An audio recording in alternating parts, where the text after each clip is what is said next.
Olá, olá, olá! Pode colar na área, o seu podcast esportivo semanal está no ar e sempre com grandes novidades que você acompanha aqui no Centro Universitário de Rio Preto, a Unirp. Você que assistiu esse vídeo institucional da nossa faculdade, estamos aqui nos estúdios da Unidade 3, onde se concentram os cursos de jornalismo e publicidade e propaganda. A Unirp tem conceito 5, conceito máximo junto ao MEC. Agradecimentos especiais aqui ao Thiago Serafim, nosso cinegrafista, Cristiano Abraão, nosso editor de imagens, o William Castro, que produziu esse lindo álbum que tem feito sucesso com os nossos convidados, além da Vanusa Carvalho, nossa social media, e o Ronaldo Atilano, que faz parte da Rádio Unirp. Eu lembro mais uma vez para você nos seguir, nos acompanhar através do canal que temos no YouTube do Pode Colar Podcast. Lá você se inscreve, acompanha os principais episódios, grandes entrevistas, muitas histórias de personalidades do esporte de Rio Preto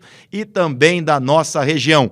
Além das plataformas de áudio digitais, hein, galera? O Deezer, o Spotify e o Amazon Music também à sua disposição para nos acompanhar, além do Instagram do Pode Colar Podcast, onde você se inscreve e participa também nos seguindo, acompanhando os cortes e as principais publicações. Como todas as semanas, um convidado especial. E o convidado de hoje, galera, ele já foi árbitro de futebol, comentarista esportivo e atualmente também atua no vôlei adaptado, peteca e outras modalidades esportivas, hein? Podemos assim dizer. Estou recebendo um grande amigo de longa data, Silvio Acácio Silveira. Silvio, um abraço, seja bem-vindo aqui no Pode Colar. Um abraço a você, Djalma, um abraço a todos os seus ouvintes. É uma alegria voltar, porque faz bastante tempo que eu não participo de programações. Depois que eu encerrei minha carreira esportiva profissional, arbitragem, técnico de futebol, comentarista esportivo de rádio e televisão, eu dei uma parada na situação e fui começar a pensar na vida, ver como é que a coisa anda longe da gente e a gente longe das coisas. E estou sossegado, tranquilo, graças a Deus. Fiz uma carreira bonita, continuo praticando esporte e é sempre uma alegria poder estar junto com um amigo igual você, Djalma, e podemos trocar algumas ideias aqui no teu programa. Muitas ideias e falar um pouco dessa trajetória, uma trajetória riquíssima, né, Silvio? Como todos os personagens que passam por aqui, pessoas que têm raízes em Rio Preto, raízes na região e fizeram com que o esporte da cidade fosse evidenciado, fosse mostrado aí para os 4 cantos do Brasil e pelo mundo. E você começou aí na arbitragem. Gostaria que você falasse desse teu início, como foi, você que inspirou tanta gente também aí através do apito. Olha, realmente eu comecei muito cedo. Eu fui para São Paulo como professor e aproveitei, fui à federação, fiz o curso de arbitragem. Na época eu tinha aproximadamente 22 anos e me formei rápido. E comecei uma carreira bastante gostosa, bastante gloriosa. Fui árbitro de futebol, apitei aproximadamente 660 partidas, quase todas profissionais. Trabalhei em 10 partidas internacionais, 5 como árbitro, 5 como auxiliar, e fiz vários campeonatos brasileiros, conheci o Brasil todo, o que eu queria. Por quê? Porque o que eu queria? Eu vim de uma família bastante humilde, bastante simples, muitos irmãos, mas nós éramos uma família pobre, meu pai trabalhava no DR, e eu queria conhecer o Brasil. Eu queria viajar, eu gostava de viajar, como gosto até hoje. Então, eu queria ser árbitro de futebol, mas fazer uma carreira bonita, e fiz. Consegui fazer, consegui ficar conhecido no Brasil todo, e isso fez com que também eu ficasse conhecido em São José do Rio Preto. Na época, São José do Rio Preto não tinha ninguém nessa área, não tinha ninguém que se destacava na arbitragem do futebol brasileiro, e eu consegui fazer com que isso acontecesse, e a cidade toda me prestigiou. Uma coisa muito gostosa é saber que São José do Rio Preto tem torcedores de todas as equipes do Brasil, mas todos eles sempre me trataram com muito amor, com muito carinho, com muito respeito, porque sabiam que eu estava representando o Rio Preto da melhor maneira possível. Tem uma carreira limpa, bem decente, honrando o nome do meu pai. Meu pai queria que seus filhos fizessem alguma coisa com bastante honestidade, e isso eu sempre levei no meu coração, certo? E Rio Preto sempre foi um orgulho para mim. Sempre, em qualquer lugar do Brasil, eu sempre defendi e sempre levei o nome de São José do Rio Preto. Bem, Silvio, analisando, você é um esportista nato, poderia atuar como jogador de futebol, ou até mesmo outras modalidades, mas o que te levou para a arbitragem, para você decidir essa profissão? O Cola, eu como fui conhecido em Rio Preto, eu joguei no futebol amador da cidade de São José do Rio Preto. Na época, eu não era Silvio Cássio, eu era Pibo. E Pibo foi artilheiro dos campeonatos amadores pelo Santa Cruz, fui campeão. Fui artilheiro e fui campeão pelo América de São José do Rio Preto, bicampeão no Amador do América. E eu gostava de jogar futebol. Cheguei até algumas oportunidades, treinando também no América, treinando no Araçatuba. Mas chegou a hora que eu, com 19 anos, tive que me casar.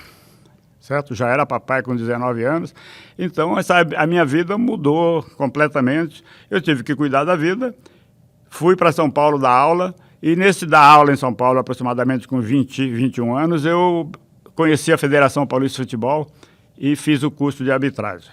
Eu tinha tido algumas experiências anteriores apitando futebol de salão aqui em São José do Rio Preto, mas por livre e espontânea vontade. Eu mesmo pedia às equipes que deixassem eu apitar, que eu gostava, achava bonito comandar um jogo. E na federação eu fui feliz. Devo reconhecer que fui conhecido muitas vezes e reconhecido como um dos árbitros que mais conhecia regras de futebol. São 17 regras e que sabia aplicar essas regras dentro do campo. Então, para mim era fácil. Eu sabia jogar, sabia aplicar a regra. Então, eu sabia também apitar comandando um jogo. Aí depois a parte de comando dentro do campo também eu fui muito feliz sempre. Nunca brinquei com jogadores, nunca brinquei com adversários, nunca soube quem ia ganhar ou quem ia perder e fui respeitado por isso. Fiz uma carreira bonita, apitei aproximadamente 660 partidas, quase todas profissionais. Eu não tive muito trabalho por baixo. E nessas partidas internacionais, eu fiz 10 partidas internacionais. Eu fiquei também conhecido em alguns países. Você apitou onde, assim, que você se recorda? Não, fora do Brasil não, mas eu apitei Cerro Porteño, 15 de Jaú, a inauguração dos refletores na cidade de Jaú. Bacana. Foi eu que inaugurei os refletores. Zezinho Magalhães lá, né? Zezinho Magalhães. Eu apitei a inauguração do Canindé, Quilmes da Bahia, Quilmes da Argentina, que na época era campeão da Argentina, o Quilmes, contra a Portuguesa. E outras equipes também. Apitei a seleção do Uruguai em Catanduva, um amistoso muito grande. E apitei Iamar do Japão, em Indaiatuba. Então, são várias partidas que eu trabalhei. Isso aí me deixou muito feliz, porque a federação confiava no meu trabalho. Todas as vezes que eu chegava na federação, o diretor de árbitros fazia questão de vir cumprimentar e dizer que o meu trabalho era perfeito, era muito bom. E com isso, eu também, tendo facilidade, Cola, nas regras, eu me tornei um professor também de arbitragem. Eu fui professor de 11 cursos de arbitragem, tanto pela Liga de São José do Rio Preto, quanto pela Federação Paulista, que formou, na época, formava árbitros no interior, e eu era escalado pela federação para dar esses cursos, onde, inclusive, vários árbitros de Rio Preto e da região se formaram sobre a minha orientação. Ô Silvio, então não te cortando, quando o Godoy, que já participou aqui do nosso podcast, falou que literalmente você foi um professor, uma inspiração para ele, agora na prática eu estou sabendo por quê. O Oscar está de parabéns. O Oscar foi um dos melhores alunos que cresceu na carreira dos que eu tive. O Oscar realmente era um dos grandes árbitros do Brasil, chegou ao quadro internacional por mérito. Tinha também, como eu, facilidade de colocar em prática as regras dentro do campo. E ele fez uma carreira bonita, fez Taça Libertadores, todos esses campeonatos grandes da América do Sul, o que me deixou sempre muito feliz. O Oscar foi um grande árbitro, continua sendo uma pessoa do meio esportivo, como comentarista, como radialista, e isso aí faz com que a gente fique feliz de ver uma pessoa. Eu devo até admitir o seguinte, Cola, o Oscar, como meu aluno, passou à minha frente na carreira. Ele chegou ao quadro internacional e eu cheguei na porta do quadro internacional. Mas isso aí não me deixa triste, pelo contrário, me envaidece. Porque vi um amigo meu chegar na condição que ele chegou, um aluno meu aqui da cidade, né? E aqui de São José do Rio Preto, ele também honrou muito o nome de São José do Rio Preto. Ô, Silvio, agora um detalhe importante. A gente sabe que o jogador tem determinada característica e o árbitro também. Tem um que é mais disciplinador, o outro o pessoal fala que é mais técnico, um deixa mais o jogo correr, o outro tenta levar mais na base da conversa para evitar aplicar cartão toda hora. E qual era o estilo do Silvio? Olha, eu era um árbitro diferenciado. Primeiro, eu não gostava de conversar com o jogador dentro do campo. Eu vejo futebol hoje... Que todo mundo seca, ela fica... Todo mundo em volta do árbitro, colocando a mão, puxando o árbitro para cá, puxando para lá e chamando a atenção do árbitro. Na nossa época não tinha isso, não. Na nossa época, jogador lá, árbitro aqui. Eu mandava e eu comandava. Se o jogador colocasse a mão em mim, ele ia expulso. Ia expulso na hora, não tinha esse problema. Interessava quando? Se 3, 4 relou a mão, vermelho para todo mundo. Ia fora. O jogador não tinha que pôr a mão em árbitro. Na nossa época, foi assim. Hoje o futebol, infelizmente, a arbitragem está triste, está chato ver os nossos amigos árbitros sendo... O jogador também está mais mimado, Silvio? O jogador de futebol? O jogador de futebol ficou também mal acostumado, né, Cola? Ele está vendo que não pode tomar medida, o árbitro não toma medida, qualquer coisa o árbitro corre e vai olhar na televisão. Voltando a falar de televisão, o meu professor Flávio Iazetti, que foi uma das maiores autoridades do Brasil em arbitragem, ele falou naquela época, o dia que a máquina entrar dentro do futebol, o futebol vai acabar, o futebol vai ficar ruim, vai ficar triste. E hoje é a máquina que manda, quer dizer, naquela época nós errávamos, mas errava para a direita, errava para a esquerda. Tanto faz, errou, infelizmente errou. Às vezes até um erro podia até causar uma derrota, mas sem má intenção. Hoje não, hoje em dia o árbitro não apita, a televisão apita. Hoje em dia ele apita, a televisão manda apagar. Ele mostra um cartão, a televisão manda tirar o cartão. Quer dizer, aí em volta dele todo mundo brincando. E uma outra coisa, na nossa época o jogador não era tão dodói igual hoje. É o mimado que eu falei agora há pouco, né? Os jogadores são dodói. Hoje o braço não pode sair do corpo, porque o cara já fala que pegou na cara, que pegou no rosto, que está doendo, e fica rolando no chão, sabendo que é mentira. Ele rola no chão com o olho para cima, olhando ver se o árbitro vai mostrar cartão para o adversário. Ele sabe que não pegou.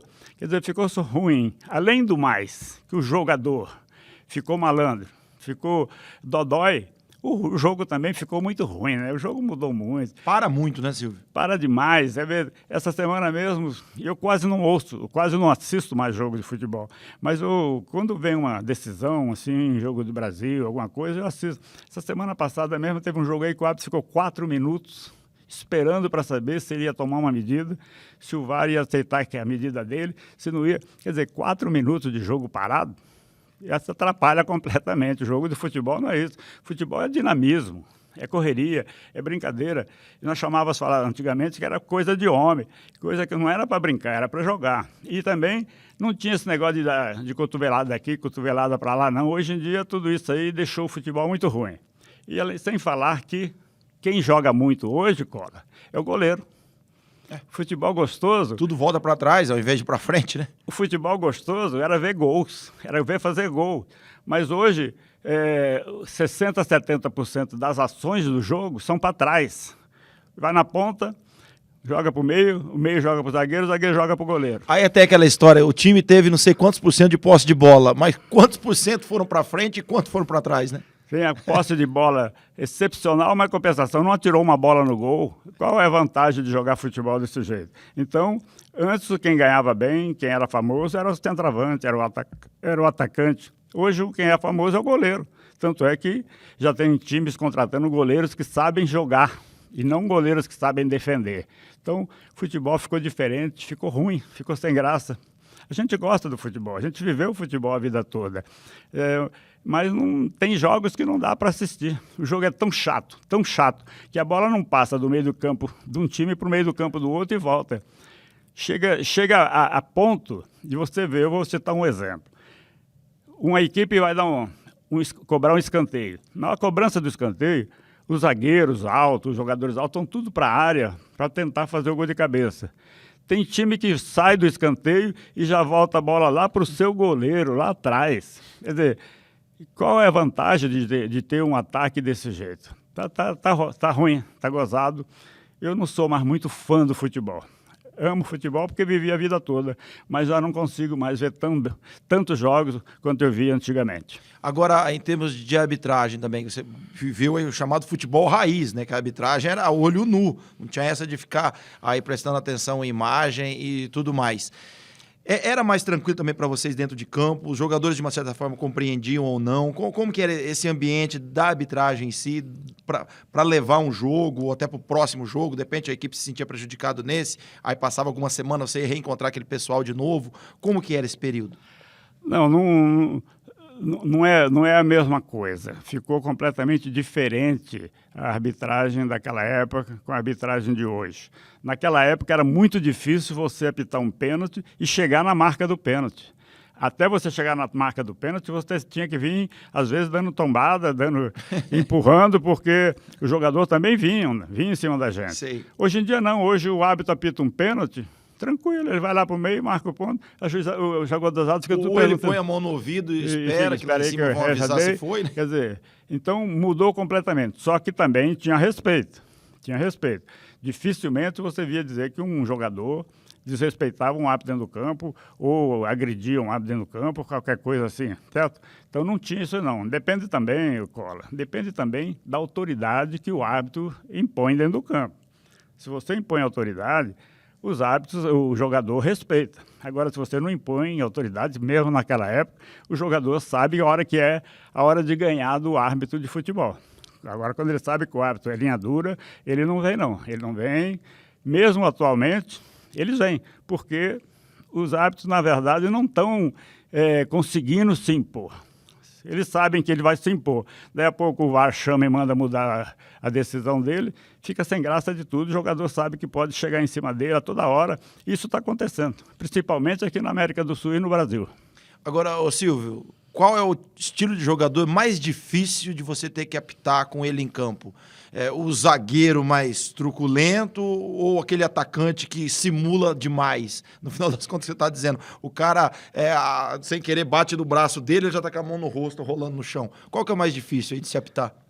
Cola, vou dizer uma coisa para você. Parece brincadeira, mas os zagueiros truculentos, parece que eles são mais dotados de tranquilidade também. Tá. Eles são truculentos no adversário, de pegar o adversário. Mas com a arbitragem eles não são truculentos, eles são calmos, eles respeitam. E muitas vezes eles sabem, assim, quando a gente chama atenção ou quando vai dar uma dura, eles até sorriem e já falam, professor, você está certo. Agora, duro é jogador mentiroso, jogador que fica inventando falta, jogador que fica chamando atenção, jogador que fica jogando culpa no adversário. Imagina você apitando um jogo de um Daverson da vida. Que o árbitro bateu no ombro dele ali.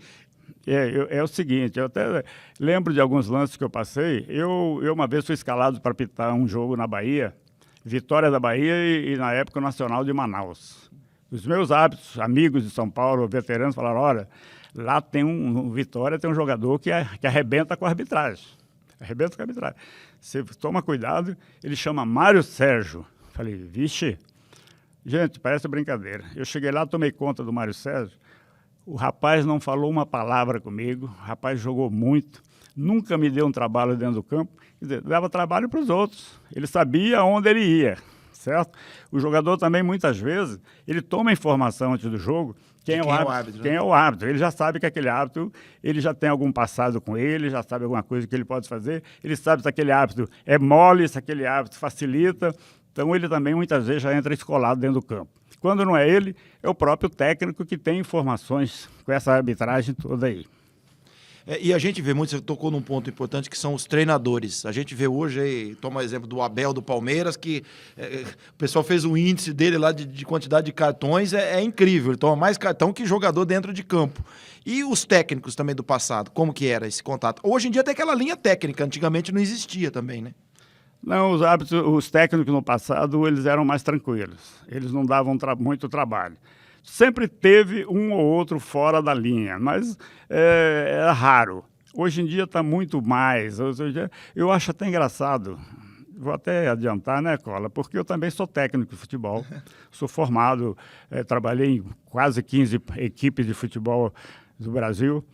E hoje em dia nós estamos vendo os técnicos, eles vibram mais fora do campo do que o jogador que jogou. do que o jogador que fez o gol, do jogador que fez a jogada, do goleiro que fez uma tremenda de uma defesa. Eles vibram ali fora como se eles fossem, ele e a comissão deles, eles saem vibrando, parece que o jogo está ali no banco de reserva e não lá dentro do campo. Eu acho isso engraçado. Enquanto tem uns outros aí que parece cachorro louco em volta do campo, para lá e para cá, para lá e para cá, para lá e para cá, e pula, faz. Não sei, técnico não é isso. O técnico tem que estar olhando o jogo, tem que estar analisando o que a equipe está fazendo, se está acertando, se está errando. Tem que estar analisando o adversário, onde é que o adversário está crescendo, onde é que o adversário está falhando, para que ele possa trabalhar, para que a sua equipe ele possa passar instruções. Agora, se ele fica ali querendo se divertir ou querendo festejar, ele não está trabalhando realmente na hora daquele jogo. Então, poucos técnicos deram trabalho no passado, certo? Poucos técnicos. Então, e também no Brasil, o técnico é uma situação difícil, né? A diretoria do Brasil, os diretores do Brasil não respeitam o trabalho do técnico. O técnico tem que ganhar. E técnico não joga. O técnico tenta botar o time para ganhar. O time não ganha, o técnico roda, perde a cabeça. Até uma curiosidade, que de repente, no passado, eu acredito que hoje, isso aí, a questão dos técnicos não mudou muito em termos de demissão, de repente você apita jogos de determinado técnico, ele por 2, 3 equipes, ou 4 até, diferentes no mesmo campeonato, né? Você fala, poxa, você já está aqui, apitei semana passada teu jogo, você já está de novo. Isso acontece no futebol. O técnico roda aí e o diretor brasileiro, ele não dá prestígio ao técnico que ele tem. Ele quer trocar. O time dele não ganhou, ele quer trocar. Aí o cara do time A caiu, o cara do time B vem e pega o time A. O time B caiu, o cara vem e leva para o time C. Quer dizer, fica rodando quase sempre os mesmos técnicos, com a mesma filosofia, com a mesma ideia. Quer dizer, a ideia dele, a filosofia dele não muda. O que o diretor não consegue entender, que não é o técnico que ganha jogo, é o time de futebol dentro do campo. Se ele não tiver jogadores que sejam capazes de resolver o jogo, o técnico não vai ganhar jogo, certo? Então, isso que os dirigentes têm que entender. O técnico trabalha, deixa o treinador trabalhar. Na Europa, o pessoal trabalha muitos mais anos seguidos e consegue resultado. Outra coisa que não pode acontecer é num campeonato que tem 20 equipes, as 20 equipes querem ser campeã. Querer, pode querer, mas ser campeã não tem jeito. 19 não vão ser campeãs, somente uma. Então, não pode todo ano a mesma equipe ser a vida toda. Isso não existe, né? Então, tanto os dirigentes como os torcedores querem que a equipe só deles seja campeã. E a dos outros não pode crescer, não vai crescer nunca. Exatamente. Ô Silvio, agora, como é que foi também para você esse estágio? Árbitro e depois passar a ser treinador. Como é que foi essa mudança de chavinha, digamos assim? Olha, Cola, eu era um árbitro muito bem prestigiado pela Federação Paulista. Tanto é que o último jogo que eu fiz foi Corinthians e Portuguesa no Canindé, certo? Depois disso, eu mesmo encerrei minha carreira. Você parou novo, Silvio? Parei com 38 anos, porque eu sou professor de Educação Física e eu também fiz o curso de técnico de futebol. Então, como eu já tinha conseguido um estágio muito grande na arbitragem, tinha feito quase tudo que eu tinha direito, faltava só o quadro internacional, eu queria também ser técnico de futebol, porque eu achava que eu conhecia. E fiz um trabalho bem feito. Eu fiz um curso técnico, me formei como técnico e esperei a oportunidade. Trabalhei em 15 equipes de futebol, em São Paulo, fora de São Paulo, em Goiás, Mato Grosso do Sul. E nessa andança todas aí, eu aprendi que eu tinha muita coisa para ensinar. Só que muitas vezes eu estava ensinando, mas a minha equipe não estava rendendo. Então, muitas vezes também eu fui demitido na hora que eu mais precisava permanecer para poder fazer minha equipe crescer. Porque a equipe cresce em determinado momento. Não é toda hora que a equipe cresce. E quando ela cresce, aí ninguém segura. Então, aí, algumas vezes também isso aí me machucou. Bom, qual desses trabalhos como técnico, qual que você se recorda? Fala, esse eu consegui um período maior, esse eu obtive melhores resultados. O que você se recorda? Eu vou até, Cora, eu era bastante moderno no meu trabalho. Eu tinha ideias novas, como hoje em dia alguns técnicos modernos têm ideias novas. Eu já tinha ideias novas naquele período. Eu fui muito feliz 2 vezes no Mato Grosso do Sul, onde eu fui vice-campeão 2 vezes, fazendo um ano a final com o Comercial, outro ano com... são os 2 times de Campo Grande. E o Operário? Operário e o Comercial. Então, os 2 anos fui vice-campeão pelo Dourados, da cidade de Dourados, certo? Eu fui uma vez para Goiás, trabalhar no Vila Nova, fiz Campeonato Brasileiro, a Série C, fiz Copa do Brasil. Parece que não, às vezes os amigos não sabem, mas a segunda Copa do Brasil que teve, eu fui técnico do Vila Nova de Goiás. Jogamos contra o Atlético Mineiro, tanto no Mineirão quanto... Em 90 isso? Em 90. É, porque a Copa do Brasil começou em 89. Exato. Então, trabalhei em várias equipes. E tem algumas coisas engraçadas. Você vê, eu vou contar um caso aqui. Quando eu comecei, eu assumi o América num campeonato que era classificatório para o Campeonato Brasileiro, no estado de São Paulo. E eu treinei a equipe bem, treinava bem. Aí eu quis, num jogo em São José do Rio Preto, fazer uma inovação. Eu queria colocar o meu volante com a camisa 7 e colocar o ponta direita com a camisa 4 como se fosse volante, para tentar pegar o adversário desprevenido, para tentar enganar qualquer coisa que fizesse diferente, uma novidade, sabe? Não que eles fossem jogar aquelas posições, mas que eles começassem as partidas. E o diretor do América, na época, Elcio de Barros, não deixou, veio falar que eu não podia fazer aquilo. Ele não aceitava que eu fizesse aquilo. Aquilo não era jogo de futebol. Quer dizer, então, dirigentes que não deixavam a gente progredir, certo? Por isso, onde eu pude progredir, eu fiz trabalhos bons e cresci. Aquele ano eu não consegui fazer no América aquele trabalho que eu queria. Bom, pega hoje em dia, né, Silvio, que é a numeração por inscrição, então praticamente a gente não vê nem times com camisa 10, de repente quem joga de meia esquerda é o 16, o 45, então o dirigente vai ficar doido, né? Então, hoje, infelizmente, o Elcio já está no céu, é um amigo que eu tive, mas infelizmente como diretor, ele não deixou com que eu fizesse um trabalho moderno, mas eu fiz um trabalho bom na América aquele ano, foi justamente no ano que o América trouxe o Candinho. Quando eles pediram para que eu saísse, deixasse o cargo para o Candinho, eu voltei ao cargo de supervisor e o Candinho assumiu o técnico do América, como técnico do América aqui em Rio Preto. E o Candinho sempre foi um grande técnico, né? Muito avançado, técnico da seleção brasileira, certo? Eu também continuei aprendendo com ele. E esquema tático? A gente está aqui com um campinho com times de botão. Você gostava de algum específico? O que você adotava? Que hoje a gente vê muitas nomenclaturas, né? Muitos esquemas. O ponta que tem que marcar o lateral. Enfim, o que você gostava de adotar aí nos jogos? Olha, Cola, eu fui técnico do Marília 3 vezes seguidas. Numa das vezes que eu fui no Marília, o Marília tinha um ponta esquerda chamado Careca, que vocês todos conheceram. Jogou no Novo Horizontino, mas era do Marília. O Careca era um craque e era ponta esquerda. E eu cheguei no Careca num jogo, antes da partida, na semana da partida, falei, Careca, você vai mudar seu estilo de jogo. Você não vai mais jogar na ponta esquerda aberto. Você vai ser um ponta esquerda falso. Você vai ser o homem que vem por dentro. Eu jogo o centroavante para a esquerda e você vem por dentro. Com a sua habilidade, você vai crescer. O futebol hoje se joga assim.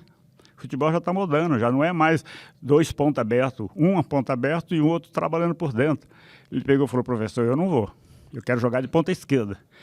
Eu tentei com ele, Careca, é futebol moderno. Ele pegou e falou, não, eu só jogo de ponta esquerda aberta. Aí o que aconteceu? Eu tirei ele do time e coloquei o Edson Pezinho, que foi a promessa. Um sucesso também, o Edson jogou até no Corinthians, né? Exato, depois o Edson Pezinho nunca tinha jogado no profissional, mas treinava na equipe de baixo do Marília. Eu coloquei o Edson Pezinho cresceu também, se tornou um grande jogador. O Edson Pezinho fez esse trabalho. Na segunda partida, o Careca veio e me procurou. Falou, professor, eu vou fazer o que o senhor quer. Falei, vai. Ele começou, parece brincadeira, Cora. O resto do campeonato, ele ganhava todos os prêmios. De melhor em campo. Melhor em campo. Depois disso daí, ele foi vendido para o Guarani. Depois do Guarani, ele foi para o Palmeiras. E do Palmeiras jogou na seleção brasileira. Quer dizer, ele aprendeu a jogar e eu fico feliz, porque foi eu que mostrei para ele o caminho.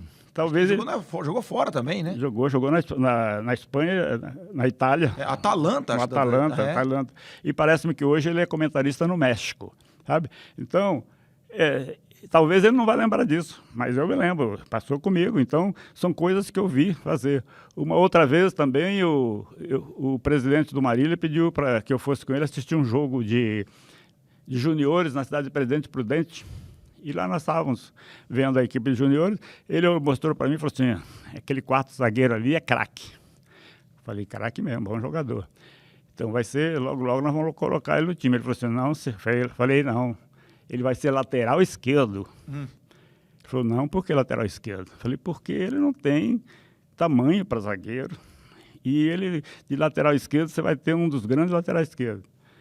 Foge agora na cabeça aqui, estou tentando lembrar o nome dele aqui. Ele se adaptou na lateral esquerda, depois foi vendido, jogou no Curitiba, jogou na Portuguesa de Esportes. Infelizmente, sumiu da minha cabeça aqui.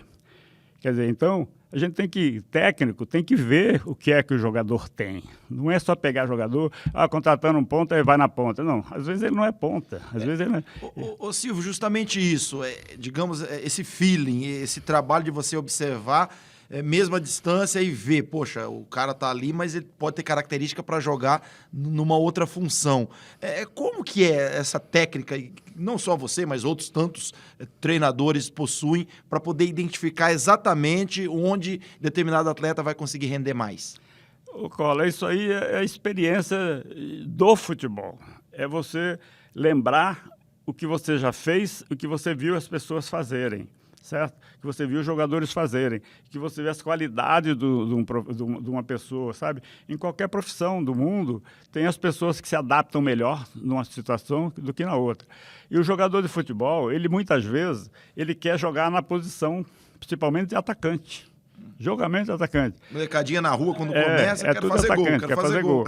Então, quando eles vêm para o futebol, eles vêm também para ser atacante. Outros querem ser zagueiro, porque o pai foi zagueiro, Mas a gente começa a analisar qual é a qualidade melhor para ele. Ele é um bom zagueiro? Pode ser.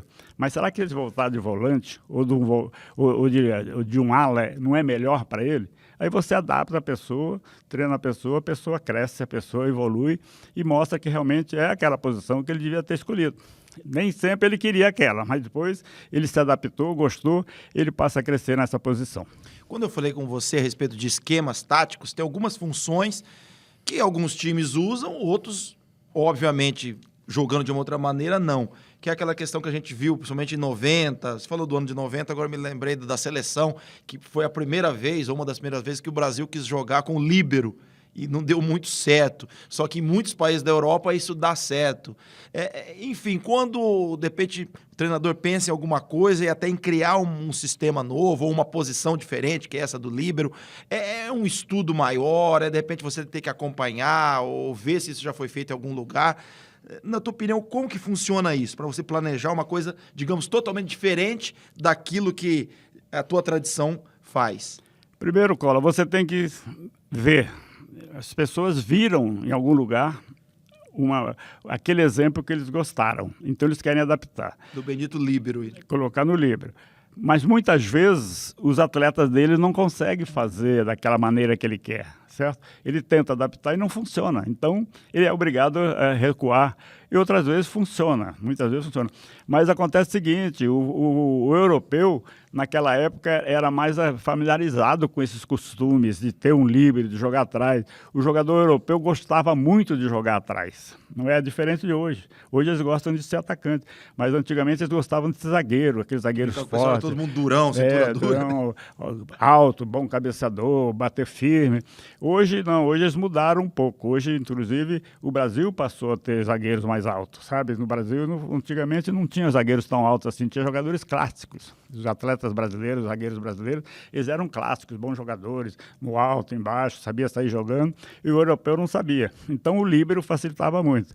Só que o Brasil adotou 2 volantes, em vez de um líbero, com 2 volantes, porque tinha craques na frente, como Garrincha, Pelé, Tostão, Jairzinho, essas feras todas, Rivelino e todo mundo aí que vinha, que talvez com um a menos na frente, compensava mais do que 5, 6 na frente e cabeçudos, né? Então, o europeu, geralmente, nós chamávamos que eles eram cabeçudos. Eles corriam muito, mas não criavam nada. O brasileiro criava.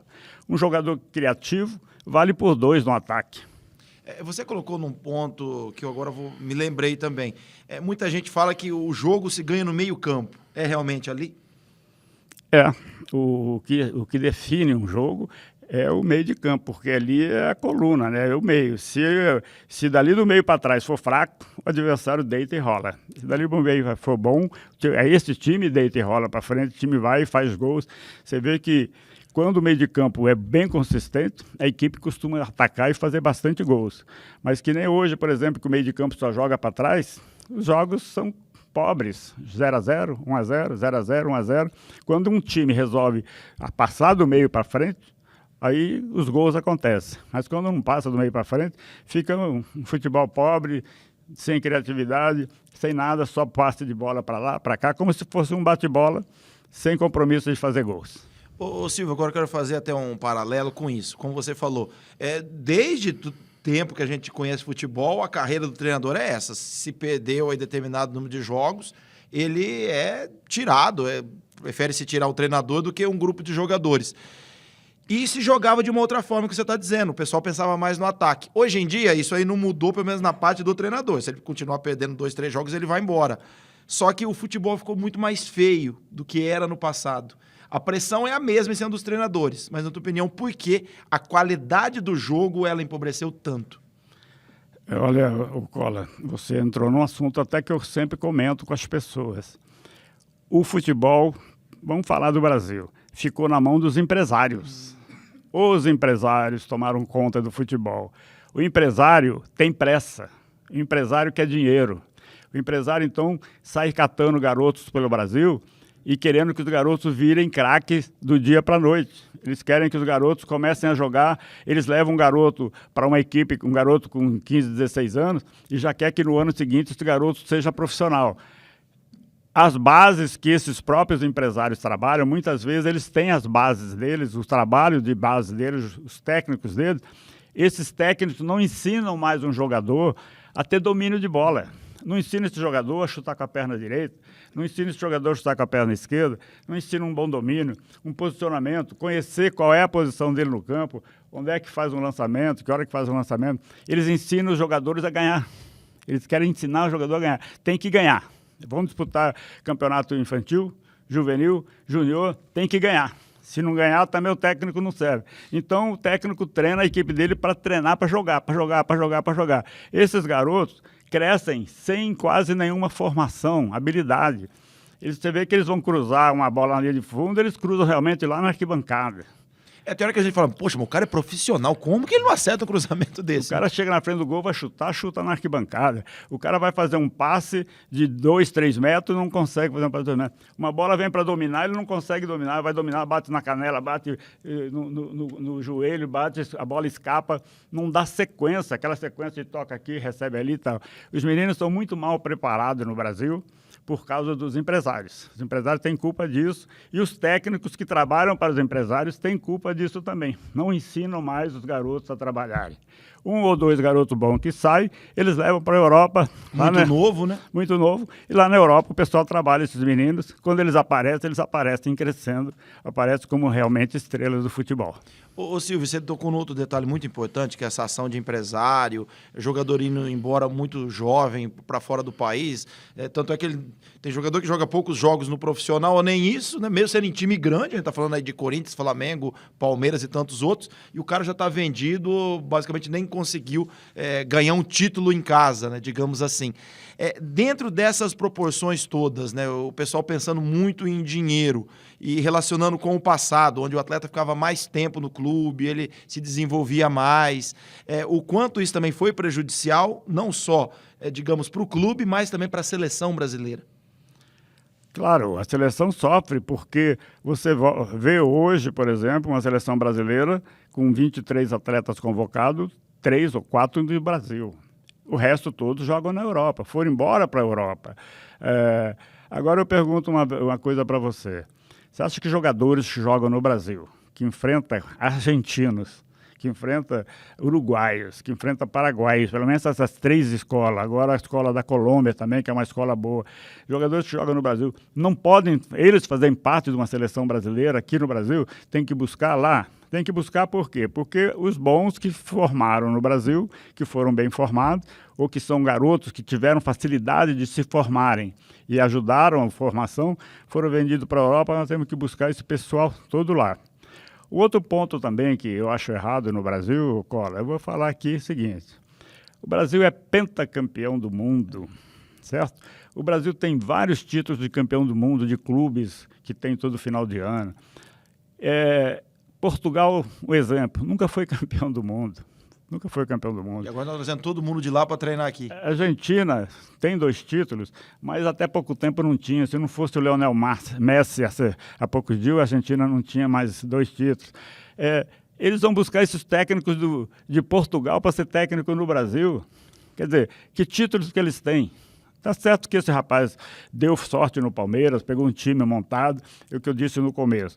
Tem o time montado. Se você tem um time bem montado, o teu trabalho de técnico vai embora.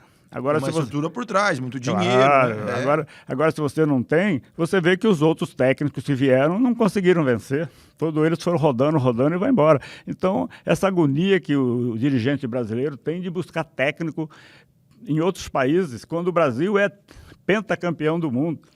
Aqui no Brasil, todos os técnicos, com exceção do Feola, que era argentino, mas era radicado no Brasil, foi o primeiro, vivia no Brasil, trabalhava no São Paulo.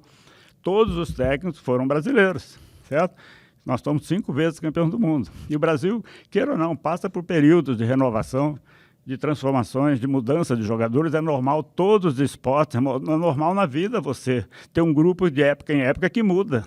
Nós estamos vendo o nosso vôlei hoje, está mudando. É uma época de mudança, e o futebol também. Mas o futebol brasileiro não tem igual, é o melhor do mundo. Ô Silvio, dentro disso que a gente colocou, por exemplo, 2002, que foi o último ano que se conquistou título, vários daqueles jogadores estavam aqui, jogavam no Brasil. Tinha lá alguns europeus e tudo mais, só que boa parte estava erradicada aqui. Hoje é aquilo que a gente falou, o atleta vai embora muito cedo, não cria uma identificação. Isso fez com que acontecesse um outro fenômeno. A seleção não tem mais aquele clamor popular, a gente não vê mais o brasileiro em si, o estádio tá cheio, mas não tem mais aquela paixão que parece que até alguns anos atrás ou décadas existia. O torcedor vai ao estádio, sim, vai porque é o que você falou, é seleção brasileira, nós temos que prestigiar a nossa seleção, mas está faltando o amor para aquele atleta. Nós vamos vindo lá de trás para frente, naquelas épocas antigas, 58, 62, os jogadores do Brasil campeões eram todos do Brasil. Até mesmo, como você citou, em 2002, vários jogadores, a maioria também trabalhava no Brasil. Tinha alguns europeus. Mas hoje em dia não, hoje em dia a seleção brasileira é europeia. Ela não tem mais jogadores quase do Brasil e os que estão do Brasil quase todos são reservas. Então por quê? Porque nós não sabemos trabalhar o nosso povo. Eu critico, sempre critiquei. O futebol brasileiro é um dos futebol do mundo mais mal dirigido. É uma área que não tem noção exata do que é dirigir futebol. Eles não fazem escola para dirigir futebol. Acontece o seguinte, o seu João da Venda é muito rico, ele ficou rico, ele cresceu vendendo pão, ele cresceu vendendo... Então, ele pode ser presidente do nosso clube. O Zé da esquina, que formou, você viu, ele era pobre, ele cresceu, ele montou uma indústria, a família dele, ele pode ser presidente do nosso clube. Quer dizer, aí pega essas pessoas... E eles vêm com a paixão, mas não vêm com conhecimento. O futebol tem que ter conhecimento, tem que ter anos e anos de trabalho, de estudo. E quando isso acontecer, o Brasil vai crescer muito. Ô Silvio, você tocou num ponto tão bacana, porque para ser árbitro você fez curso, para ser técnico você fez curso, mas para ser dirigente não existe um curso, né? Isso não passa pela cabeça de ninguém? Ou você já ouviu em algum corredor, algum lugar, ou entre amigos, olha, de repente a filosofia pode começar com uma mudança para existir um curso para ser dirigente? Ou isso realmente é um sonho distante? Eu acho que não é nem um sonho, viu? Eu acho que não está ninguém sonhando com isso, porque ser dirigente de futebol é quase igual ser político, sabe? Pega, se coloca ali, você vai ser, e você vai tentar ser. E eles, muitas vezes, eles fazem besteiras. Muitas vezes aquela paixão, aquele fanatismo faz com que o dirigente não pense, faz com que o dirigente escute. Começa a contratar sem ter dinheiro, depois vê como é que paga, depois né? Não sabe se vai pagar, depois deixa a dívida para o clube, depois o clube se perde, depois os clubes se fecham. Eu estava olhando esses dias atrás aí, a relação dos clubes que disputam a Série B, do Paulista, Série C, do Série C. Tem acho que 14 clubes que já foram da primeira divisão de São Paulo. Hoje estão lá na Série C. Às vezes, quer dizer, isso aí é tudo erro de dirigente. de gente no passado. Eles não tiveram escola, eles não formaram, eles não, sabe, é o que você falou, devia ter um sindicato de dirigentes que começasse a dar curso para eles aprenderem como é que vai dirigir o futebol, para que todos juntos.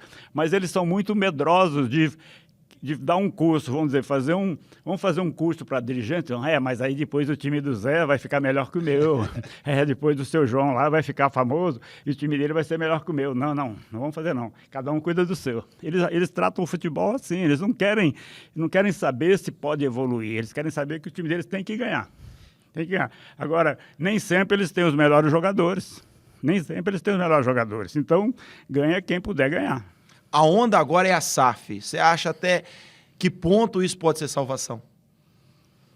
Olha, para o Brasil, pode ser a salvação se o governo fosse mais honesto. Porque os clubes grandes do Brasil devem muito, sabe? E bota muito nisso. Eles devem muito. E cada dia eles devem mais. Eles não pagam as contas deles e o governo deixa passar, vai empurrando com a barriga.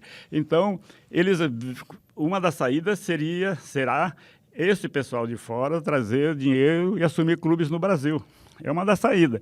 Mas, por outro lado, a dívida está aí. É uma maneira que eles vão ter de pagar a dívida se o governo quiser receber.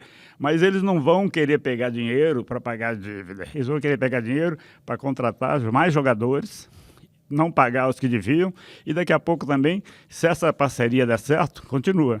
Se não der, é mais um bolo de dívida que vai ficar para trás. Um dia eu escutei uma coisa, Silvio, e é bem relevante isso, porque vamos supor que um campeonato tenha 20 times, os 20 se tornem SAF. De toda maneira, um vai ser campeão e vai ter os rebaixados, né? Então, aí vão falar, opa, a tua SAF, então, ela não deu certo, vamos demitir todo mundo. Não é? É uma coisa, por ser esporte, então, a pessoa também tem que entrar com essa mentalidade.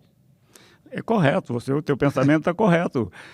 De 20 clubes, se só um pode ser campeão e 20 estão times que têm o SAF, quem ganhou um e os outros 19 não deu certo, vai embora, não vai dar o dinheiro de volta porque não vai receber. Mas vão embora de volta, esquece tudo isso aí. Isso aconteceu no Brasil já, Cola. Não com esse nome de SAF, mas aconteceu com os empresários. Ah, sim. Muitos empresários pegaram clubes e foram abandonando os clubes. A partir do momento que eles não conseguem título e não conseguem vender os seus jogadores, esses trabalhos mal feitos que geralmente eles fazem, o que eles fazem? Eles vão embora e deixam os clubes, abandonam os clubes. Por isso que tem esse monte de clubes abandonados. Você vai falar um paulista de Jundiaí abandonado lá na Série C? É brincadeira. União São João de Araras. Né? E o Mogi Mirim, você viu aí? Mogi Mirim, que foi um dos melhores times do Brasil. América de São José do Rio Preto, conhecido, sim. Onde você passava por aí, os caras falavam, América, Rio Preto, São José do Rio Preto, América. Hoje em dia tem América? Não sei, nem sei. Moro em Rio Preto e não sei se tem América. É difícil. Agora vamos entrar numa outra questão. Como é que foi, aí, além de árbitro, técnico, migrar para esse lado nosso aqui? A parte de comentarista esportivo. Ó, pessoal, para quem não sabe, eu quando entrei no rádio, o Silvio Acácio aqui, que me acolheu muito bem, junto com o saudoso Interfete, com as pessoas lá da Rádio Metrópole, era o comentarista. Mas não era comentarista só de arbitragem não, né, Silvio? Aí era comentarista como um todo. O comentarista da parte técnica, o comentarista que analisava também o jogo. E aí você acumulava funções, né, brincando aqui, porque também você analisava a arbitragem. Como é que foi esse período para você? Ô, Cola, chegou uma época, eu estava voltando de Dourados, uma viagem de 715 quilômetros, e pus na minha cabeça que eu ia parar um pouco com o futebol. Eu ia parar porque o futebol é cansativo, é inconsequente, a família longe, os filhos... Pressão, né, o tempo todo. Muita pressão. E outra coisa, uma coisa que eu vou ser honesto com você. O futebol dá muito prestígio na imprensa, sabe? A televisão, rádio. E muitos amigos, até a minha família, eu sentia que às vezes eles ficavam chateados de saber, eles também gostariam de participar, você entende? Não só da minha família não, mas os amigos, sabe? Também gostaria de ter oportunidade na televisão, no rádio, no jornal. E aí deu um momento assim, talvez de humildade na minha cabeça. Eu falei, eu vou dar uma descansada, uma parada, vou viver uma vida mais tranquila, mais calma. Foi quando eu parei em Rio Preto E o pessoal da rádio me chamou. O pessoal falou, Silvio, você não quer ser comentarista nosso aqui? Nós estamos precisando, tem espaço. E naquela época a rádio de Rio Preto era forte. Era gostoso trabalhar na rádio de Rio Preto. Tinha uma disputa muito grande, 2, 3 rádios fazendo futebol. Naquela época tinha América na primeira divisão, tinha Rio Preto na segunda divisão. Tinha um esporte amador bastante fluente. E eu, como professor de educação física, também tenho facilidade para outros esportes, para comentar, para conhecer. E eu aceitei. Fui trabalhar, fiz amizades, viajei bastante com vocês, gostei muito. Eu te conheci assim, olha. E depois, com isso aí, também a Rede Vida, me acompanhando, me convidou para ser comentarista também deles. Durante 4 anos também eu fazia a rádio e fazia a Rede Vida, com muita alegria, com o Ferreirinha, com o pessoal todo da Rede Vida. E eu gostei da imprensa. Foi muito bom, valia a pena. E aí, então, eu me acostumei num outro lado, sabe? Na mesma ideologia, na mesma filosofia minha. Falava o que eu entendia, falava o que eu via e criticava o que eu achava que estava errado, certo? Porque tem a área certa e a área errada. Então, dessa maneira, eu fiz também um trabalho muito bom, consegui receber muitos elogios aqui de São José do Rio Preto, dos amigos todos, e gostei de ter amizade com vocês todos, de fazer parte dessa família da rádio, que infelizmente a Rádio Rio Preto Esportiva hoje está caída. Ô Silvio, não sei se vai ter um desempate para isso, mas o que te deu mais prazer? Apitar, ser treinador ou trabalhar na imprensa? Não, não vai dar empate. Não? Não. Se eu pudesse, eu voltaria a apitar futebol. A arbitragem de futebol, na verdade, foi minha grande paixão. Chegou uma hora que eu cansei que dar uma parada, mas eu parei. Na época, o dirigente da federação falava, professor, você ouviu a escala desse jogo? Está sendo preparado para alguma coisa. Professor, você viu a sua escala do jogo passado? Então, eles já estavam dizendo que eu estava sendo preparado, porque naquela época, os árbitros todos da Federação Paulista, Romualdo, Bosquila, Oscar Escófaro, que eram do quadro internacional, Emílio Marques de Mesquita, estavam todos encerrando a carreira. Então, ia abrir a brecha para um grupo novo subir para o quadro internacional. Foi que aí subiu o Ulisses Tavares da Silva e outros amigos nossos aí, só que eu não quis entrar nessa área, eu parei um pouco antes. Aquela época de apitar até que idade? Até 45. Ah, 45, né? Que era aquela... Eu queria ser técnico também, queria fazer uma carreira bonita, gostosa. Fiz bons trabalhos, mas se eu pudesse recomeçar todas as carreiras, eu voltaria a ser árbitro de futebol, que é uma paixão gostosa que ficou no meu coração.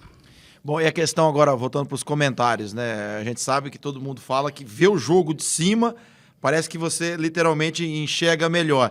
E aí, nas cabines de imprensa, você via, de repente, como atuava o árbitro lá dentro, como o técnico ficava à beira de campo, e de repente também enxergava o jogo diferente. Como é que foi essa experiência? Eu realmente tirei proveito disso, sim. Tirei muito proveito. Porque a gente que vive lá dentro, a gente conhece o esquema lá dentro. A gente conhece as conversas que rolam lá dentro, entendeu? Entre jogadores, entre treinadores, médicos, massagistas. A gente sabe o que está acontecendo, os jogadores. Então, muitas vezes, só de olhar, nós estamos sabendo o que está acontecendo lá, certo? E, então, para mim, era um pouco mais fácil comentar e analisar, porque eu tinha ideia de quase tudo o que estava acontecendo. Porque, além do mais, Cola, antes de assumir como técnico, por exemplo, e também antes de fazer comentários, eu fui gerente de futebol do América também, né? Então, é uma outra área, quer dizer, eu trabalhei no futebol como árbitro, como técnico, como gerente, como supervisor, então, e como comentarista, quer dizer, eu fiz uma carreira grande dentro do futebol, então eu tinha conhecimento de muitos assuntos relacionados com o futebol. Então, era mais fácil comentar o que estava acontecendo. Tanto é que teve um ano que o América caiu, foi rebaixado. Na primeira partida que eu vi o ambiente do América, lá no Teixeirão, primeiro, o que estava acontecendo, o grupo que tinha, eu falei no ar, o América esse ano vai cair, esse time do América não consegue passar. Você se recorda que ano que foi? Não foi aquele ano de 2000, não, que subiu 99, fez tudo bonito, aí 2000... Deve ter sido esse ano. Eu não gosto muito de guardar data, não. Eu sei que eu nasci na minha data e isso aí eu sei. Sei até o dia que eu casei, mas o data assim, eu não gosto de guardar muito, não. São duas coisas que eu não guardo. É que esse ano foi uma queda meteórica, né? Foi. E eu falei e acertei na primeira partida. Falei, olha, tá tudo errado, o grupo está errado, o time é fraco, o comando é fraco, esse time cai esse ano. E realmente aquele ano o América caiu. E falar em América, Silvio, eu sinto que você tem uma paixão muito grande pelo clube, né? Porque você já envolveu aí o nome América em muitas coisas aqui. Falou, olha, jogador, gerente de futebol, treinador. O que significa esse clube para você? Olha, não é. O pessoal do Rio Preto, às vezes, tinha uma raiva de mim porque achava que eu era americano. Eu sou rio-pretense, eu sou de São José do Rio Preto. Só que eu morei bem próximo do estádio Mar Alves Mendonça. Então eu acompanhava o América desde garoto. Eu joguei nas equipes de base, embaixo, não tinha base, mas tinha um time que jogava todo final de semana, comandado pelo seu Orlando. Nós jogávamos, nós falávamos que era infantil, jogávamos no América, não tinha apoio do América nem nada, mas era América. Depois joguei no Amador do América, treinei no América muitas vezes como profissionais, sabe? Fui técnico, fui supervisor, fui gerente. Só que eu não sou um cara apaixonado por nenhum time de futebol. Não sou. Se você perguntar, minha família sabe disso. Pergunta para bem minha família. O Silvio Castro torce para alguém? Não, não torço. Só que eu vivia América. Entendi. Quando eu vivia América, eu era América. Sabe? Literalmente, veste a camisa de onde você de está, corpo né? e alma. Queria fazer tudo para o bem do América e fiz para o bem do América. Quando fui técnico do Rio Preto, fiz uma campanha bonita no Rio Preto também. Um ano que o Rio Preto fez um trabalho muito bom. Eu era rio-pretense. Agora, quem mora em Rio Preto, que não vai gostar do América, é brincadeira. O América foi o time que cresceu. O América foi o time que levou o Rio Preto para o Brasil todo, até para fora do Brasil, certo? Então, a gente também participou de tudo isso aí. Fica sempre aquela alegria, aquela felicidade de ter feito isso aí. Ter feito isso pelo América de São José do Rio Preto. Bom, e pelo lado do Rio Preto, como você colocou, como a gente trabalhou bastante juntos lá nas cabines, eu sempre via isso também, o respeito dos torcedores do Rio Preto com você, né? É o que eu disse, porque eu nunca menosprezei nenhum time de São José do Rio Preto, nem América, nem Rio Preto. Eu sempre trabalhei em prol deles e sempre fiz com que eles tivessem possibilidade de crescerem, de se dependessem de mim, sabe? Então, dentro de São José do Rio Preto, como hoje eu ainda trabalho no esporte, eu quero que o Rio Preto esteja grande nos esportes, eu fiz naquela época. Na época, só que eu vivi mais próximo do campo do América do que do campo do Rio Preto. Certo? Só que eu joguei mais nas equipes do América do que nas equipes do Rio Preto. Mas eu, graças a Deus, agradeço a Deus por isso, eu consegui me libertar de fanatismo. Eu nunca fui fanático, não sou fanático. Não fui e não sou nem para o América, nem para o Rio Preto. Mas sou fanático pela seleção brasileira. Por essa eu sou. É por isso que você até citou aí, que se tem alguma coisa que você para assistir, é a seleção. Ainda eu te perguntei bastante coisa em relação a isso. E englobando aí nesse aspecto de seleção, o que você vê para o futuro? Você acha que o Hexa pode vir quando? Olha, Cola, ele escapou nessa Copa passada. Ele escapou por pouca coisa, pequeno erro. Se vocês analisarem naquele jogo que o Brasil foi desclassificado, com 8 minutos, o Thiago Silva, né, zagueiro, cabeçou uma bola, pegou na trave, a trave não entrou. A bola não entrou. Se aquela bola entra, o Brasil ganha de goleada aquele jogo, certo? A bola não entrou, o adversário foi crescendo, foi evoluindo, o Brasil errou. Aí depois o Tite demorou um pouco para colocar o Renato Augusto. Se ele tivesse colocado o Renato Augusto no intervalo, o Brasil teria empatado e virado aquele jogo. Ele botou o Renato Augusto pouco tempo para jogar, e o Renato Augusto entrou, fez gol, o time cresceu. Então, o Brasil é um time melhor do mundo. Só que a competitividade hoje é muito grande, sabe? Então, a qualquer momento o Brasil pode ganhar de qualquer time do mundo. Como pode a qualquer momento também levar um tropeço e perder.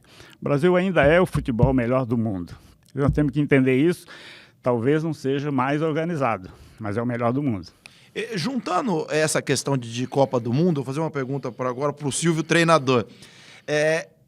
Dizem que tem técnicos que ele gosta ou tem mais afinidade com determinado estilo de campeonato. Ou uma Copa do Mundo, que é a chamada Copa, onde ele tem que se preparar lá para uma quantidade de jogos.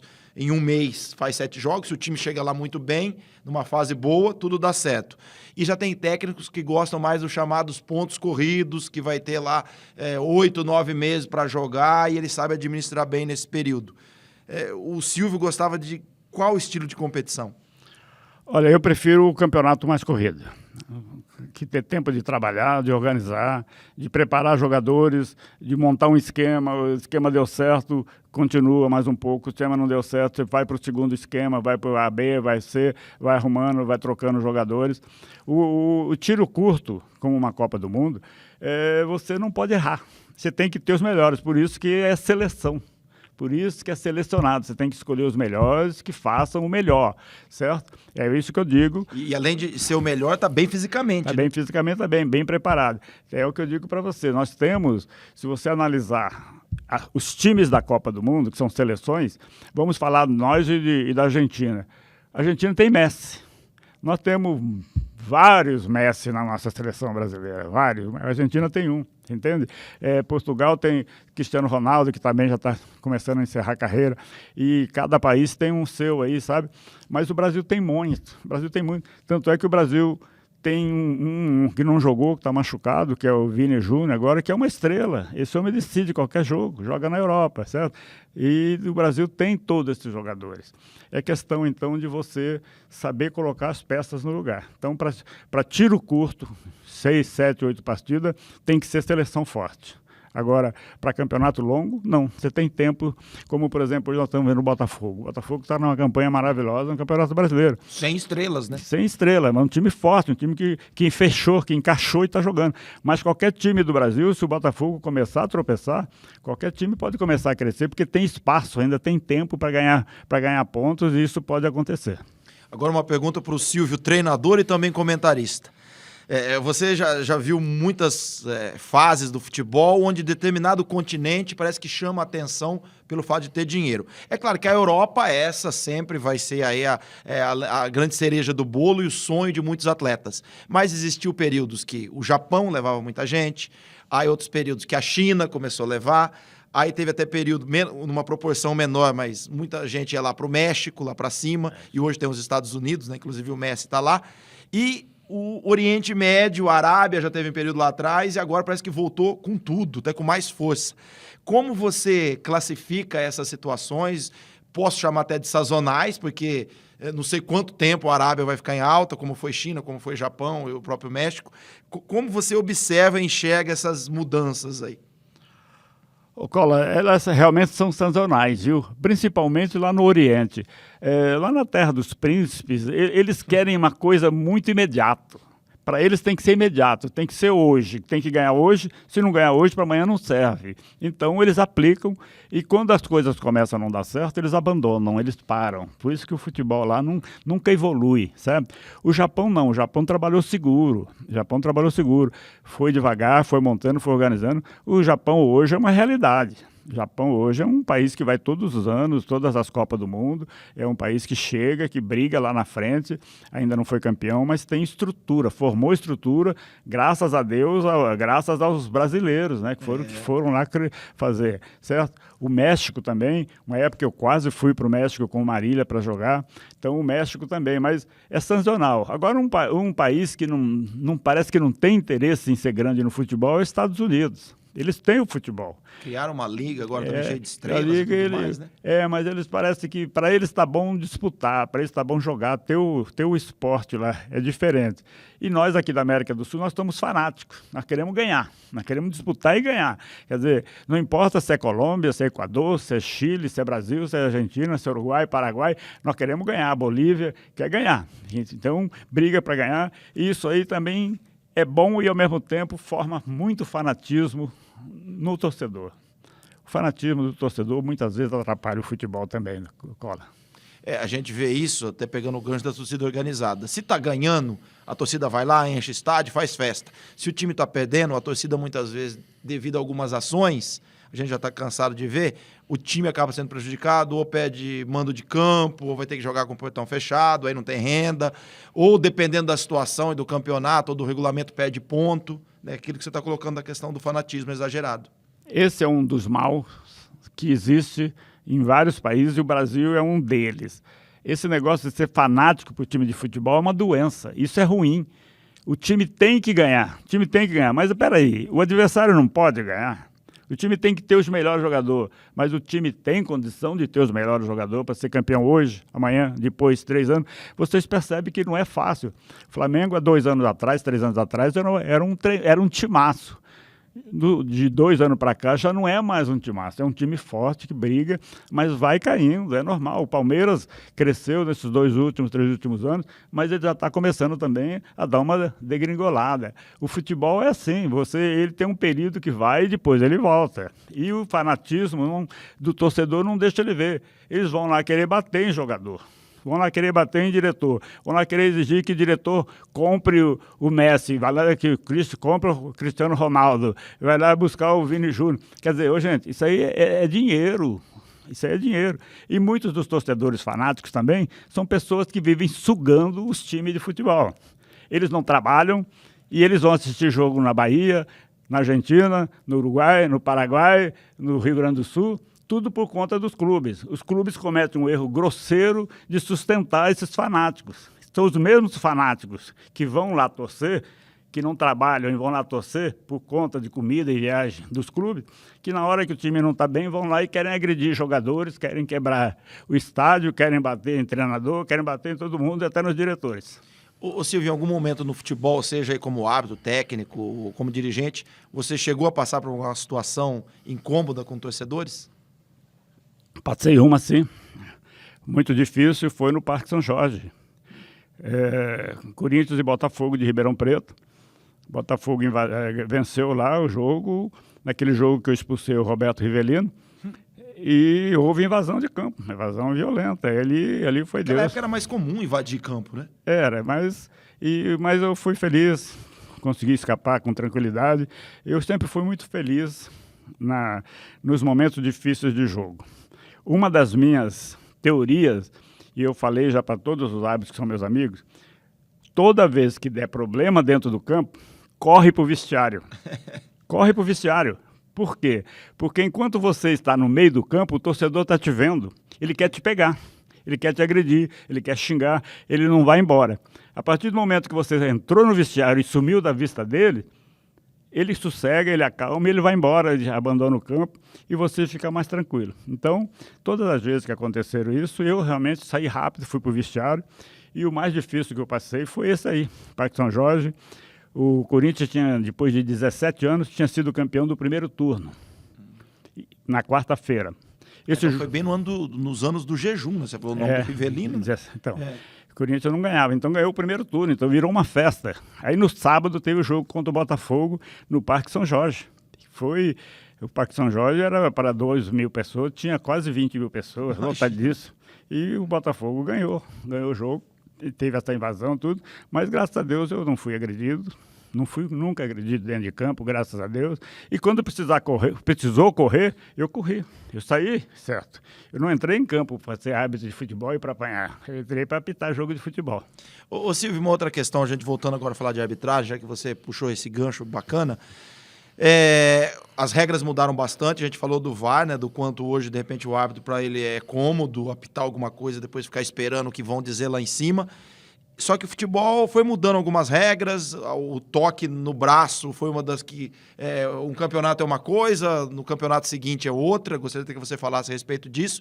E também essa última é dos acréscimos, né? O quanto você acha benéfico, você acha maléfico, o jogo ter lá um tempo maior de tempo, depois dos 45, devido à cera ou paradas, enfim. O que você tem a dizer dessas duas questões? Olha, a regra de futebol em relação à época que nós apitávamos mudou muito. E não mudou para melhor, mudou para pior. Ela tinha um sentido maravilhoso que era a regra do futebol, certo? O jogador tinha que saber jogar a regra, de acordo com a regra. O resto era fácil. Agora não, a regra agora mudou. Eu estou achando até que dentro em breve, para jogar futebol, vai ter que cortar os 2 braços. Primeiro, porque a bola não pode bater no braço. Mas a bola não bate no braço muitas vezes porque você leva o braço. Na época que eu apitava... Isso, é legal você colocar. Na época que eu apitava, a regra 12 dizia que quando o jogador intencionalmente colocasse a mão na bola, era falta. Quando a bola batia na mão do jogador, não era falta, nunca foi. A bola bate. Agora, você tem culpa se a bola bate em você?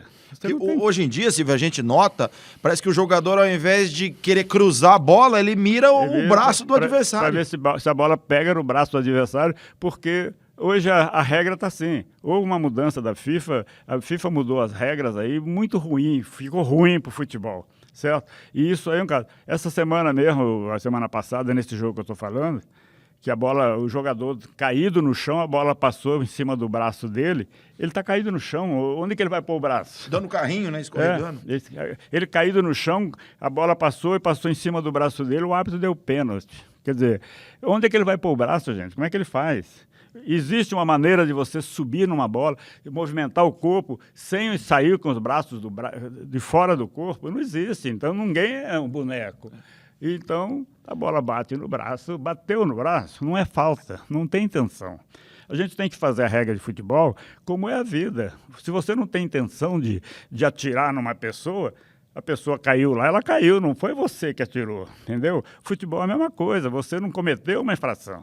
Agora, quando você vai numa falta, bate no adversário, quando você leva a mão na bola, para tirar a bola do adversário, aí tem intenção do jogo. A regra era clara. Tem intenção? É falta. Não tem intenção? Não é. Infelizmente, hoje em dia, não é mais assim. Você acha que de onde a FIFA tira essas ideias para ter uma mudança, digamos assim, tão esdrúxula? Você lembra quando eu falei um pouco ali atrás, nessa entrevista nossa aqui, que os dirigentes... Os dirigentes, contam, né? Os dirigentes, lá também eles fazem besteira, eles falam bobagem, eles sentam lá numa mesa, reúnem e falam, nós devemos mudar isso aqui, vamos mudar isso aqui, vamos mudar aquilo ali. E eles não pensam no jogo dentro do campo, eles pensam na mudança e vai ficar melhor, o jogo vai ficar mais rápido. Vamos botar o VAR para o jogo ficar mais rápido. Pelo contrário, o jogo foi mais lento, ficou mais demorado. E outra coisa que você falou, para que um jogo que já jogou 90 minutos, para que dar 10, 15, 12, 20 minutos de acréscimo a mais? Os jogadores já estão cansados. O que não aconteceu em 90, dificilmente vai acontecer. Mas tem substituição. Substituição faz parte do jogo. Faz parte do jogo você entrar e sair. Não, mas tem que acrescer. Por que tem que acrescer? Não tem que acrescer, faz parte do jogo. São 90 minutos. Um probleminha, talvez, ou outro, um goleiro que se machucou, você é obrigado a recuperar o tempo dele. Pode ser, mas o resto não. Hoje em dia, muitos jogos aí estão sendo resolvidos nesse acréscimo. Bom, Silvio, agora vamos passar para outra parte, né? Que eu falei no início, o Silvio hoje aqui é multitarefas, multifunções. Além, olha aí, a gente já ouviu o Silvio árbitro, o Silvio treinador, o Silvio comentarista, o Silvio dirigente. E aí depois, a gente falou bastante das rádios, né? Infelizmente, hoje a imprensa não tem mais a mesma força aqui em Rio Preto que teve no passado, principalmente na nossa área, né? Que é a área esportiva. Então, cada um teve que ir buscando aí um outro caminho, como nós estamos aqui agora também no YouTube, nas mídias digitais. Só que o Silvio voltou para literalmente arena. Você sempre gostou muito de peteca e de outras modalidades esportivas. Na nossa época de rádio, eu me lembro que você frequentava muito palestra, disputava inúmeros campeonatos, competições. E o que te levou, o que te chamou a atenção dessa prática esportiva, dessa modalidade que é a peteca? Olha, eu via meus amigos brincarem de peteca lá no palestra. E eu achava bonito, gostei. Algumas vezes cheguei e bati com eles e tal. Depois o tempo foi passando e a idade foi chegando, o futebol começa a ficar mais difícil. Eu resolvi jogar com eles. Aí, jogando com eles, eu descobri que tem campeonato paulista. Você disputou muitos, hein? Que tem campeonato brasileiro. E eu comecei, então, a praticar. E arrumei um parceiro, comecei a jogar.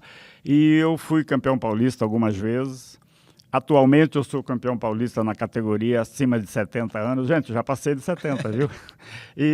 E também sou o terceiro colocado no Brasil, no Campeonato Brasileiro. Já cheguei a ser vice-campeão no Campeonato Brasileiro. E falando em peteca, sábado agora, dia 16, vai ter o Campeonato Paulista aqui em São José do Rio Preto. Vai ser lá no Monte Líbano, certo?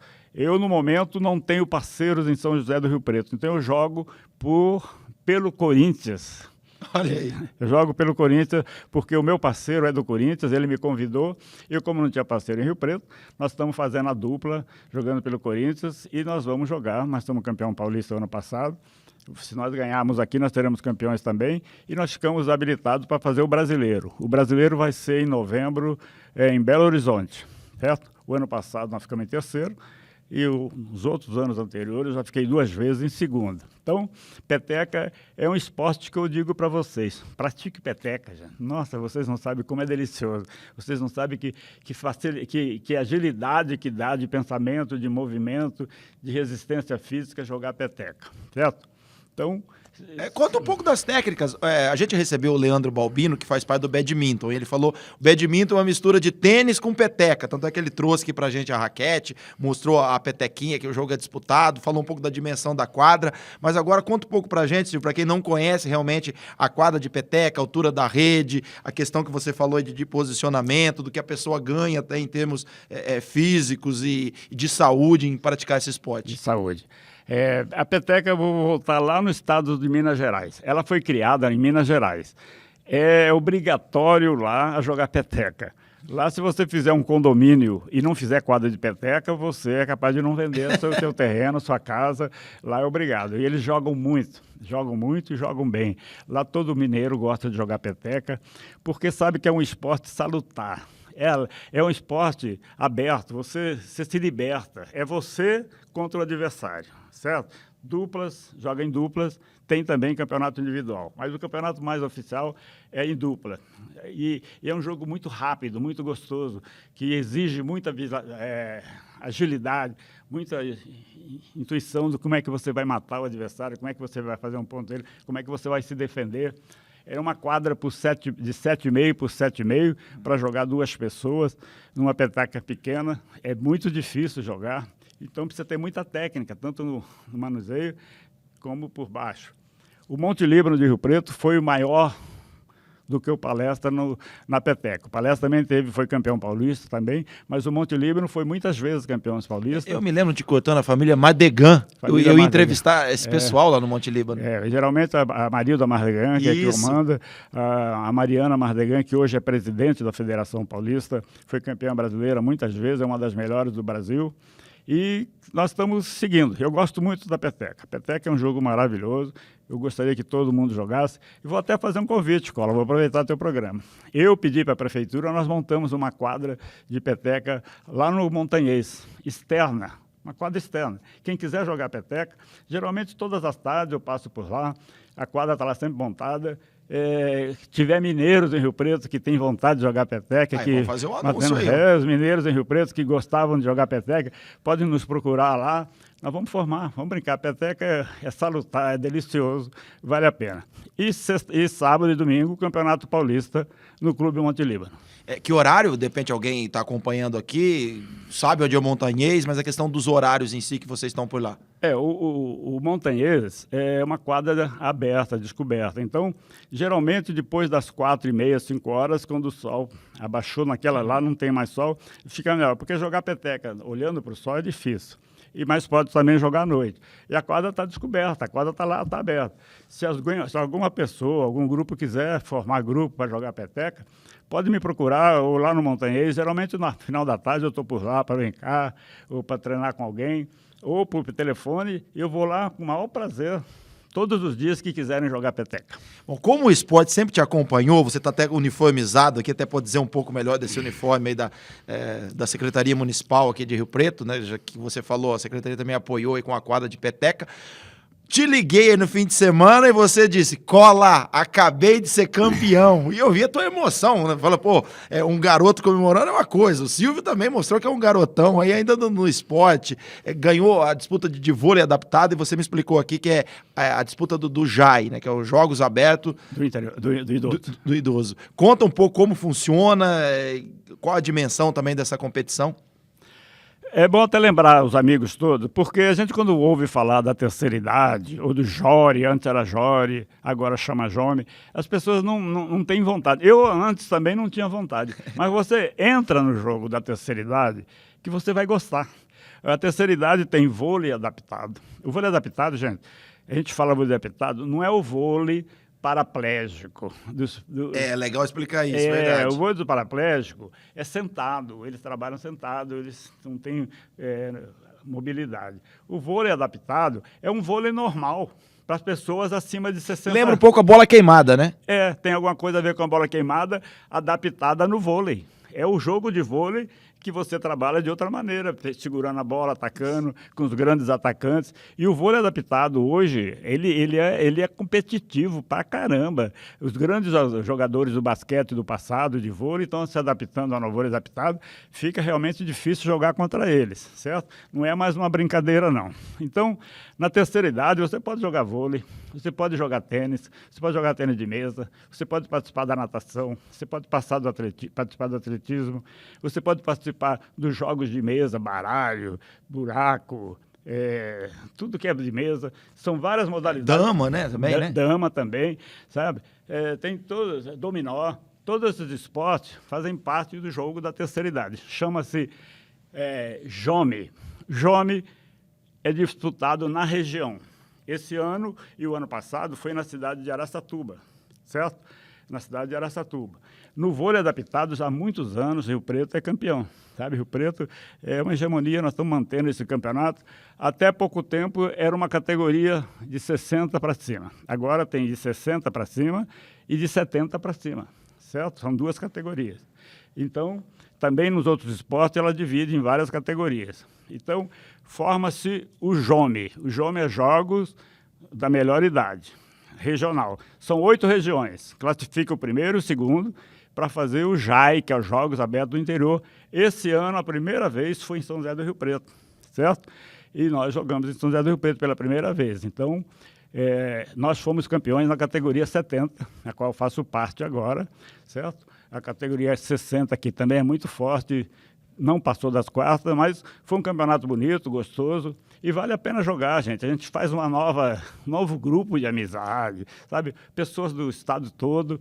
E outra coisa mais importante, Cora, esse é oficial, JAI e JONE, é oficial, é do governo. Agora, tem a Confederação Brasileira de Vôlei Adaptada. Ah, legal. Tem a confederação. E esse ano, pelo primeiro ano, vai ter o Campeonato Sul-Americano de Vôlei Adaptado.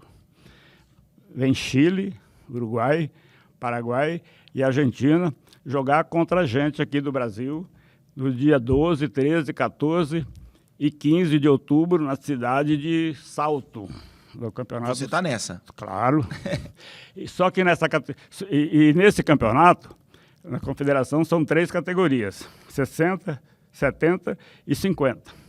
Eu, desculpe a modéstia, mas eu jogo na de 50 e na de 70. Jogo nas duas. Ô Silvio, agora vendo essa tua vitalidade, eu fiquei muito feliz, fazia muito tempo que a gente não se encontrava. Como um todo, o que o esporte significa para você? Eu falei aquela hora do América, mas agora englobar o esporte todo, porque a gente vê aí, você falou, tô com mais de 70, não vou nem falar a idade, se você quiser, você até comenta aí pra galera de casa.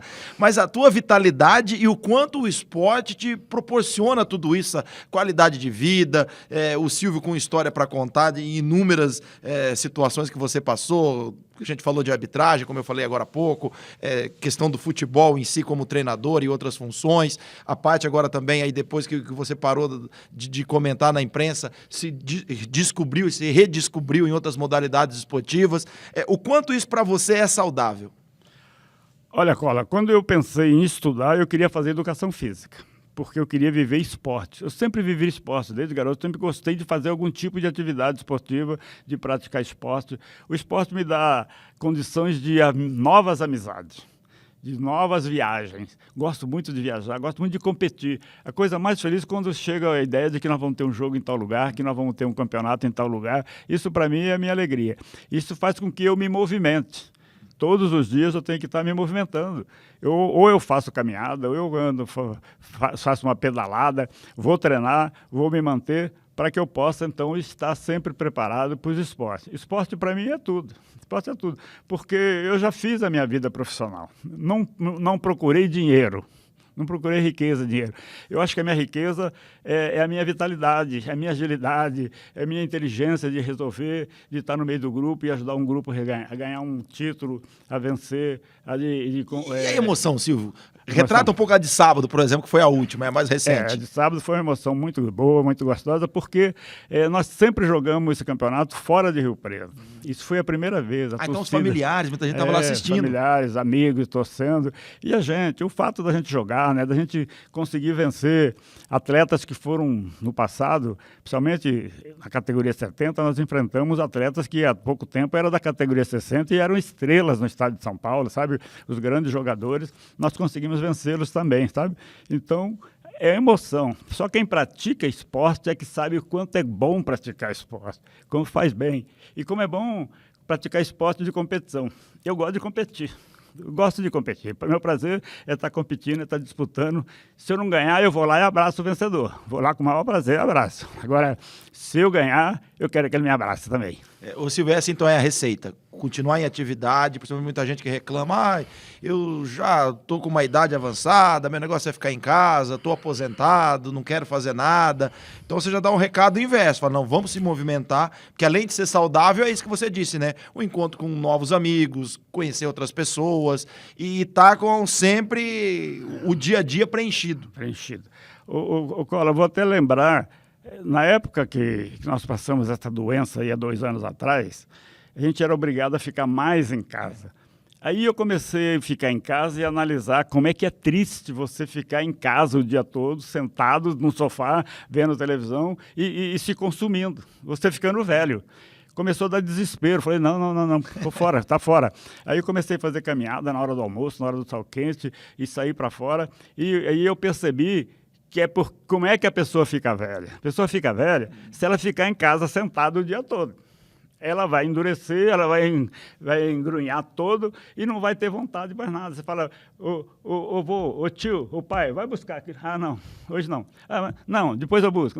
Então ela perde toda a vitalidade e o organismo vai com o tempo parando de funcionar. Então eu percebi isso aí, hoje eu não consigo mais. Eu quero sair para a rua, eu quero andar, eu quero treinar, quero jogar, quero passear. E se eu não tiver o que fazer, eu faço alguma coisa só para não ficar o tempo todo esperando o cansaço chegar.